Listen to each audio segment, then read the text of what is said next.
The cathedral was a tide of gold and whispered gasps when the bride halted mid-aisle, her veil trembling like a caught breath, and the 6-year-old child in the front pew pointed with sudden certainty at the woman stepping forward. The groom's practiced smile cracked into something sharp.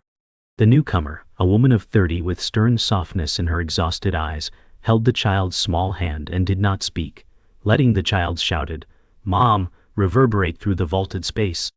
The bride's fingers clenched the bouquet and she said, "They branded me traitor, but I never left you." The groom leaned in, voice low and cold, "You shattered everything." King Alaric's envoy in the back murmured, "This was not in the decree." As the crowd's breath paused, collision of secrets making the air electric and leaving goosebumps trailing along spines. The celebration dissolved into shards of whispered accusation and stunned silence, and the child clung to the stranger's side while the bride stepped back, eyes searching the woman's face for proof of abandonment. The groom barked, "You staged this for sympathy," yet his voice wavered, and the stranger finally spoke. "I was ordered away. I returned because she was promised without truth." The bride's fingers trembled, and she said, "They called me traitor to hide their bargain." A murmur rolled through the crowd, the envoy's hand tightening on the scroll. And the child whispered, "She's mine," as if sealing an oath, while outside the carved doors the sky darkened with sudden storm clouds, casting a cold edge over the betrayal unfolding. In the shadowed cloister off the main hall, the bride demanded answers, her voice low but fierce, saying, "Why wasn't I told? Who profited from my silence?"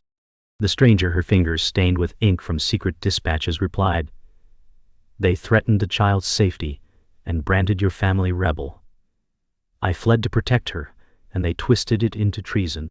The bride's eyes filled, and she said, "I sold my name to keep her hidden, and the king's court labeled me a traitor to justify their silence." The stranger placed a trembling hand over the bride's, whispering, "The king knows more than he lets show. The decree was forged to bind you both." Far away, muffled thunder rolled like a warning, the new storm outside echoing the rupture within, and the child's small voice echoed from the corridor, "Mom," as if seeking permission to hope. The groom, unable to swallow the growing doubt, confronted the envoy in a candlelit anteroom, demanding, "Did the king know this was coming?" The envoy, voice guarded, said the king heard whispers, but public claim came from deeper counsel. Admitting oversight would unravel alliances. The groom's hands shook as he said, "If she was forced, then I was used to sanctify their lie." The envoy replied, "Power hides behind stories. Revealing the truth could cripple the throne or ignite rebellion." The groom staggered under the weight of being a pawn and a perpetrator, and in the hall outside the muffled sound of the child chanting, "Mom, Mom," drifted like a fragile plea, making him question what oath he had actually sealed with the bride. The bride, now isolated in her chambers, stared at the bridal veil folded like a relic and murmured, "They made me traitor to hide the bargain, but I believed in us." The stranger appeared at the doorway, her face softer, and said, "You can still choose. The truth can free or ruin you." The bride responded, "If I expose them, the child will be dragged into the collapse, yet staying silent buries her in lies." She lifted the veil as if weighing destiny and said, "I was branded to keep a secret that's killing me." The stranger, voice steady, said, "Then we rewrite the story together." Through the window the storm finally broke, rain slashing the glass, each drop echoing the fracture between loyalty and survival. The bride, carrying the weight of accusation like armor, walked alone in the castle's overgrown garden, the child trailing silently and clutching her sleeve. She stared at the tangled roses and said, "They painted me traitor, so no one would look deeper." The child, small voice trembling, whispered, "I remember laughter, not lies." The stranger appeared at the wrought iron gate, and the bride turned, eyes aching, asking, "Why did you let them bury us in silence?" The stranger, placing a hand on the bride's shoulder, said, "I was bound by orders and fear for her safety. I thought distance kept her safe, but it poisoned you instead." The bride's breath hitched, and she replied, "Your absence became their story, and now I am its martyr." The child reached up, touching the bride's cheek, saying, You're my mother, even if they call you traitor. And for a moment the bruise of betrayal softened into the fragile shape of belonging. The groom, restless and hollowed by the rumor's gravity, sought counsel in the library's dim tower, running fingers over the spines of statecraft tomes, while the envoy's earlier words echoed, "Power hides behind stories." He muttered, "If she was coerced, then I wore their seal to bless a lie." A page turned from nowhere, and the envoy appeared saying, "You are not the only pawn. Truth fractures thrones if mishandled." The groom answered, "Then give me a shard, something real to hold instead of this accusation." The envoy slid a sealed letter across the table, saying, "This speaks of the original agreement, but exposing it will pull the king's shadow down. Do you want to see her cleared or destroyed?" The groom looked at the wax seal, fingers trembling, and whispered, "I swore to her, not to their story," and felt the ache of wanting to believe while fearing the collapse belief might cause.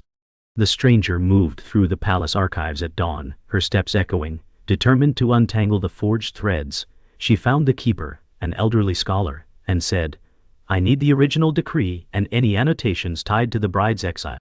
He frowned, warning, "Such records are bound by silence. Opening them invites scrutiny." She pressed, "The child's future is buried in that silence." He produced a hidden folio, revealing marginal notes that hinted at a third party manipulating wording, and the stranger whispered, "The king was told a version, but someone else wrote the binding language." The scholar added, "There's a name erased repeatedly, a guardian turned ghost, tracking that could shift everything." She clutched the pages, voice steady, saying, "Then, we follow the ghost and unmask who sold her to the story." Rain began tapping the archive's stained glass, mirroring her resolve. The child, restless from overhearing fragments, followed a servant into the quiet corridor near the council chamber and crouched behind a tapestry, listening as two ministers argued in hushed urgency. One said, "Revealing the pact will incite the provinces. The other's ambition still holds the king's ear." The second replied, "The forged claim on her was the lever. If the true guardian's name surfaces, our alliances crumble." The child, heart pounding, picked at a loose thread, and a stray whisper drifted. He promised safety if she stayed silent, but the cost was branding her traitor. The child's small lips shaped "Mom," and she ran, footsteps soft but determined, carrying the weight of the overheard truth like contraband. The ministers paused only long enough to sense movement behind the tapestry, then dismissed it as draft, unaware the child now held the first jagged piece of the conspiracy. The bride convened the small fractured trio in a hidden solar, the child curled against her side, the stranger unfurling the scholar's folio, and the groom arriving late, guilt and urgency carved into his face. She said, "I have no defense without truth, and truth is scattered in whispers and erased names." The groom placed the sealed letter on the table and said, "I can claim I was blind, or I can stand with you and break the silence." The stranger added, "The hidden name and the pact's manipulator are our leverage. If we expose them carefully, the branding unravels and the king's claim loses its stain." The child, voice trembling but fierce, said, "Then don't let them keep lying. I choose you." The bride lifted her chin, resolved, saying, "We will pull the ghost into light. I'll trade the martyr's story for a reckoning." The bride, groom, stranger and child moved like secret constellations in the castle's basement chamber, and the bride laid out the erased name, saying, "If the guardian's identity is the hinge, then the court built their story on a lie." The groom, voice low, replied, "Then I've been playing groom to a ghost's bargain. I swore to you, not to paper." The stranger added, "The ghost was erased to hide who protected the child. Someone powerful traded her safety for silence." The child, small and fierce, tugged the bride's sleeve and said, "I want to know who promised me safety." The bride looked at them all and said, "We don't expose the king, we expose the hidden hand that twisted his decree." The groom nodded, swallowing pride, and murmured, "We gather witnesses piece by piece, and the story fractures where truth presses." Their alliance, brittle and intentional, began to feel like a weapon rather than a wound. The groom, now carrying knowledge like a bruise, approached his closest confidant in the armory and said, "I need a witness who remembers the old council's phrasing, someone who heard the original guardians sworn in. The confidant, a grizzled captain, replied, "Words fade, but loyalties scar. If you drag this into daylight, you risk the throne's blood spilling." The groom responded, "I'd rather bleed than keep her labeled a traitor for their peace." The captain hesitated, then offered, "I heard the oath spoken, and there was hesitation when the name was struck. I'll swear it again if you promise protection." The groom, voice raw, said, "Promise not to let them bury her again." The captain clasped his forearm and said, "Then we go together, truth with a shield, not a dagger." The groom felt the fragile hope that witnesses could turn rumor into reckoning.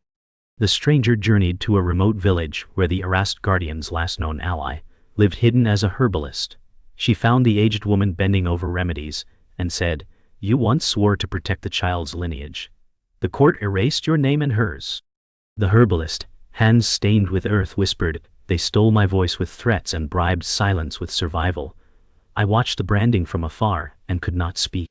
The stranger pressed, "We can restore your voice. The child's future depends on it." The herbalist's eyes flickered with guilt and relief, and she said, "Then I'll tell what I heard. The guardian was promised to disappear, and the king was fed a softened version, while the real author rewrote vows in shadow." The stranger replied, "We carry your testimony back. The lie's spine is splintering."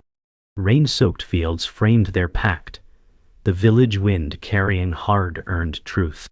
The groom brought the captain and the bride to a clandestine evening gathering of minor nobles under the pretense of a harmless feast, and he announced, "We revive a truth buried to bind a family.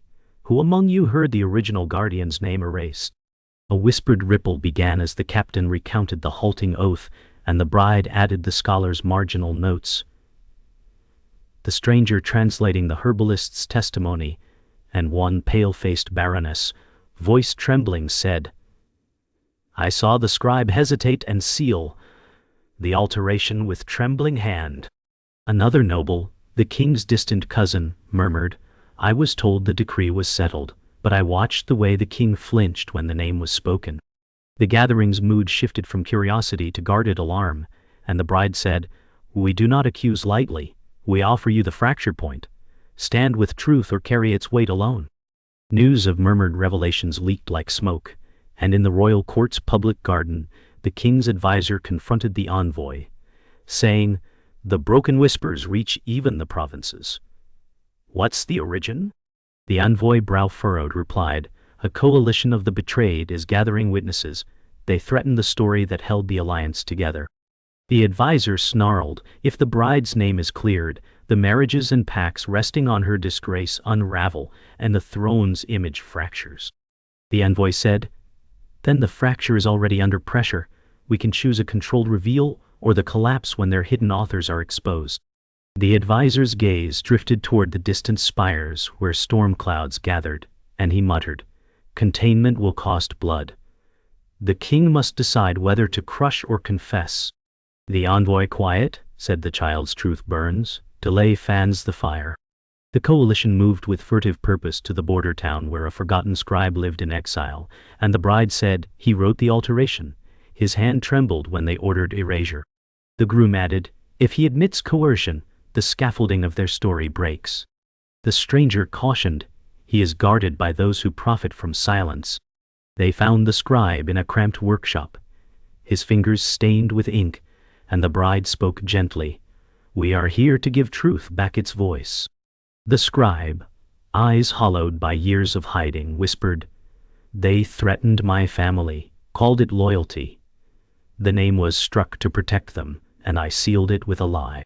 The groom replied, "Then unseal it now, and we promise the safety you were denied." The scribe's breath hitched as he reached for the original quill, and the child stood beside the bride, whispering, "Tell them the name that kept me hidden." The scribe's confession rippled through their ranks, and they returned to the castle to prepare the first public fracture. The bride rehearsed her words in the great hall, saying, "We expose the erasure without naming the throne. We give the court the chance to mend." The groom, uneasy, said, "If they bury this again, I am complicit twice over." The stranger added, "We bring witnesses and the herbalist's voice. The hidden guardian's legacy will be the wedge." The child, playing with a torn ribbon, said, "No more hiding." The bride looked up and declared, "Then we make the gathering unavoidable. Truth will arrive like stormlight, and those who built on lies will see their foundations trembling." The groom nodded, his promise now sharpened into strategy, and the stranger carried the folios as if they were lit torches. On the day of the assembly, the court buzzed with careful civility, and the advisor who feared collapse whispered to the king, "They have witnesses. The bride wants acknowledgement of the harassed guardian before the alliances unravel." The king, concealed behind practiced calm, murmured, "Let them edge. Revealing too fast makes rebels, too slow makes martyrs." The envoy, seeing the bride enter with the groom, stranger, captain, and baroness, said quietly, "They are not begging. They are offering a choice." The bride stepped onto the dais, lifting the folio slightly, and said, "The story that branded me a traitor is fractured because the name that protected the child was stolen and hidden. We present those who heard and saw the alteration." The hall held its breath as the first witness. The captain spoke, and the king's fingers curled around his scepter, the tension of a throne balancing on truth sharpening like a knife. The witnesses came forward one by one, and the captain said, "I heard the oath waver when the name was struck," while the baroness added, "The scribe's hand shook as he concealed the guardian," and the king flinched without knowing why.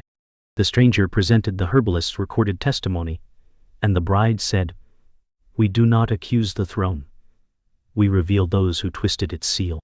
Murmurs turned into strained silence as the groom laid the sealed letter, and the scribe stepped forward, voice cracked, saying, "I wrote the erasure under threat, and I restore the name." The king's face, normally unreadable, flickered with something between betrayal and calculation, and the advisor hissed, "You invited this rupture." The bride, holding the child close, finished, "The child's truth is the hinge. Let the court choose redemption before collapse." The king rose slowly, his silence a valley of suspense, and the hall stilled as he said, "Truth is a blade. It can cut clean or wound endlessly." He turned to the envoy and murmured, "Prepare the records and bring those who profited by the concealment." Then he faced the bride and said, "You are branded to mask a failing of counsel, not of love. The hidden guardian's name will be acknowledged, but the cost of that concealment will be weighed." The advisor protested, "Public admission fractures pacts," and the king replied, "Better fracture honestly than crumble secretly." The groom, voice barely contained, whispered, "Then let justice begin." And the bride, breathing with quiet ferocity, said, "We do not seek mercy, we seek clarity." Outside the windows stormlight broke, a shaft of rain cutting like accusation across the sky. The assembly after the king's decree was brittle. Whispers flickered like dry tinder, and the bride stood with the child at her side, while the groom and stranger watched from opposite edges of the hall, and she said, "We gave them the fracture. Now they choose whether to mend or snap." The captain, voice gravelly, added, "They'll rally those with stakes in the old story. Truth makes enemies as fast as it clears names." The groom, hands trembling, said, "I thought standing with her would be simple justice, but the weight of what we unloosed is heavier than any oath." The stranger replied, "They are already circling, using the admission to brand uncertainty as weakness." The child tugged her veil and whispered, "Will they still love you if the story burns?" The bride lifted her chin, eyes fierce, saying, "Love built on silence is what we're burning. I'd rather ashes show what was true." The faction protecting the old order struck back in the dead of night, and the groom found a burning pamphlet nailed to the door of the hidden solar, the ink smeared with threats, and he said, "They'll erase us again with fear." The stranger moved like a storm through the corridors, whispering to the bride, "They're using the collapse we warned against as leverage. They'll twist your truth into spectacle." The bride replied, "Let them bring spectacle. Spectacle exposes bones, and the fracture is now wide enough to see through." The child, curled in a corner, asked, "Are we safe?" The groom knelt, placing his hand over hers, saying, "Not yet, but the moment we break them is the moment their lies can't hold." Outside the castle, distant lanterns flickered as riders moved, a quiet threat crawling toward the newly opened wound. The pressure cracked something inside the groom. In the private chapel he confessed to the bride, voice strained, I swore I could protect you and the child, but every ally I pull tight becomes a noose around us all. The bride, weary yet burning, replied, You chose to step into the fracture. You cannot withdraw now because silence would swallow her again. The stranger entered quietly and said, He's carrying their guilt like a second wound. If we don't shift the narrative, he'll become the martyr they whisper about instead of the ally. The groom's shoulders sagged and he said, I keep thinking if I had refused the marriage, none of this would be mine to undo. The child laid her small hand on his and whispered, You are here, and that is why I breathe. The bride, softer, said, Then breathe with me. We break them together. The bride decided on confrontation and summoned the highest council in the gallery, and she said, You used my pain to seal pacts, and now threaten to burn what remains of truth. I offer you one last path. Acknowledge the manipulator, or be dragged by the collapse you cultivated. The senior minister, face pale, replied, We held the kingdom together by bending stories, exposing that makes us all vulnerable. The stranger stepped forward, voice sharp, Vulnerability is what you feared while you built a prison for a child, and branded her mother a traitor. The groom added, I will not trade her safety for your stability anymore. The child, standing tall despite smallness, said, I choose truth even if it breaks the sky. Silence pressed so hard that the gilded rafters seemed to bow, and the council shifted, the first cracks appearing in their composed facades. The climax crackled in the council chamber as the senior minister, unable to hold the collapsing narrative, admitted, voice trembling, We twisted the guardian's name to bind peace, and we used her erasure to cover our cowardice. The bride's breath hitched, and she said, Then the cost is known.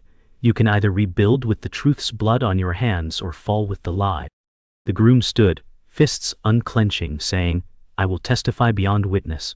I will carry the tale of your complicity, so the child's name isn't the only one that endures.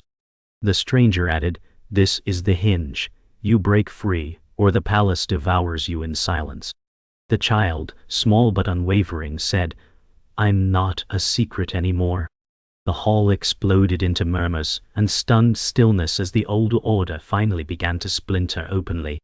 The aftermath settled like ash, and the bride walked through the courtyard where banners once proud now hung frayed, and she said, We opened the wound. Now it bleeds truth and uncertainty both. The groom, worn and hollow-eyed, replied, Enemies circle the admission as if it were weakness, but I see their fear.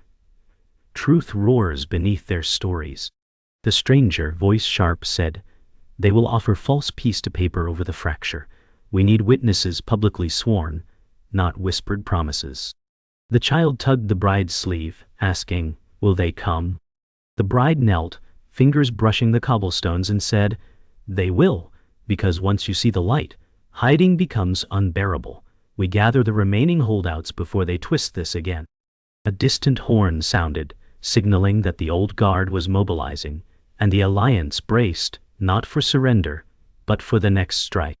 The groom and the captain traveled to the border villages to rally reluctant minor lords, and the groom told them, You stood by while the story was built. Now stand with us to reshape what it covered. The captain added, We bring proof that the erasure was engineered. Your loyalty can shield the child and shame those who hid behind secrecy. One elder lord, voice rough with age, asked, If we break the old pact, will the crown punish us for truth? The groom answered, Then let them punish what was already rotten. Silence has already cost a child her name. The lord's eyes flickered between caution and courage, and he finally said, We will send envoys to the assembly. The fracture becomes a foundation if enough hands lift it together. The captain nodded, saying, Then we move before the old guard consolidates fear into counterclaim. The stranger, carrying a basket of herbs as cover, met with a former court scribe now hidden as a teacher. And she said, Your hand once traced the falsified clauses.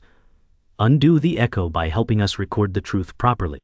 He hesitated, lips pressed, and murmured, The old order hunts those who speak. My family still carries their shadow.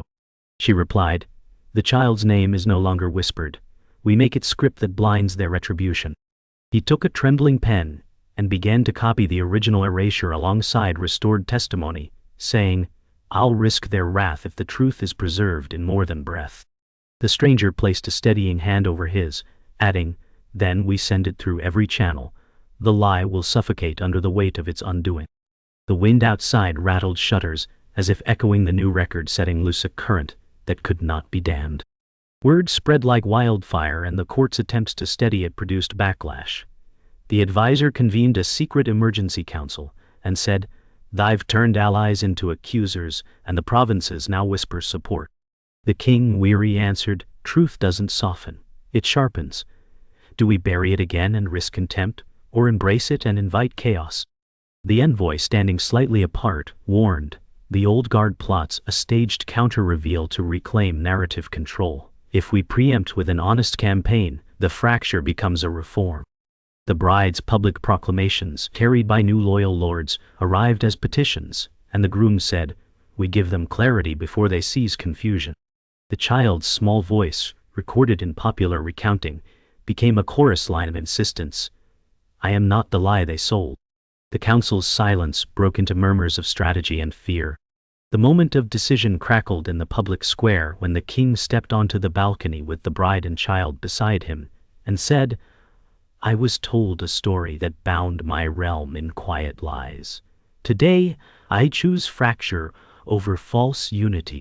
The crowd stirred, uncertain as he continued, "The guardian's name will be honored, those who hid truth will answer, and the child's lineage will stand without shame." The groom leaned in, whispering, "This is the cost we imagined, exposure and rebirth." The stranger added, "You turned the rupture into a promise. They will either rally or recoil." The child lifted her small face to the sky, saying, "I am not secret anymore," and the square exhaled, an uneasy hope rippling outward, while in alleys old loyalists clenched fists, realizing the order had shifted irrevocably. In the quiet days after the king's public proclamation, the bride walked among the people in the market, hearing fractured gratitude and quiet suspicion, and she said, "Truth opened the sky, but the wind still carries old ash." The groom, watching her from a shaded stall, replied, "They test whether the fracture holds or splits, and every look is a question I cannot answer for them." The stranger stepped beside the child, who was handing small flowers to wary merchants, and said, "You rebuilt the story in public. Now we fortify it in private, gathering new loyalty before fear reasserts itself." The child, small voice proud, said, "They whispered I was nothing. Now they whisper my name like a promise." The bride lifted the child and said, "We keep walking, because the next step makes the last lie harder to resurrect." Rumors of old factions consolidating reached the alliance, and the groom convened a covert council in the Twilight Tower, saying, "They gather whispers into weapons. We need a public symbol beyond proclamations." The captain proposed a ceremony where the guardian's name is spoken by the king himself before the provinces, sealing the truth in ritual. The bride, voice steady, replied, "Ceremony makes memory. Memory counters erasure." The stranger added, "We invite those who switched sides to bear witness. Their presence will be the weight that holds the story open." The child, tracing the edge of a carved emblem, said, "Make them see me, not the lie."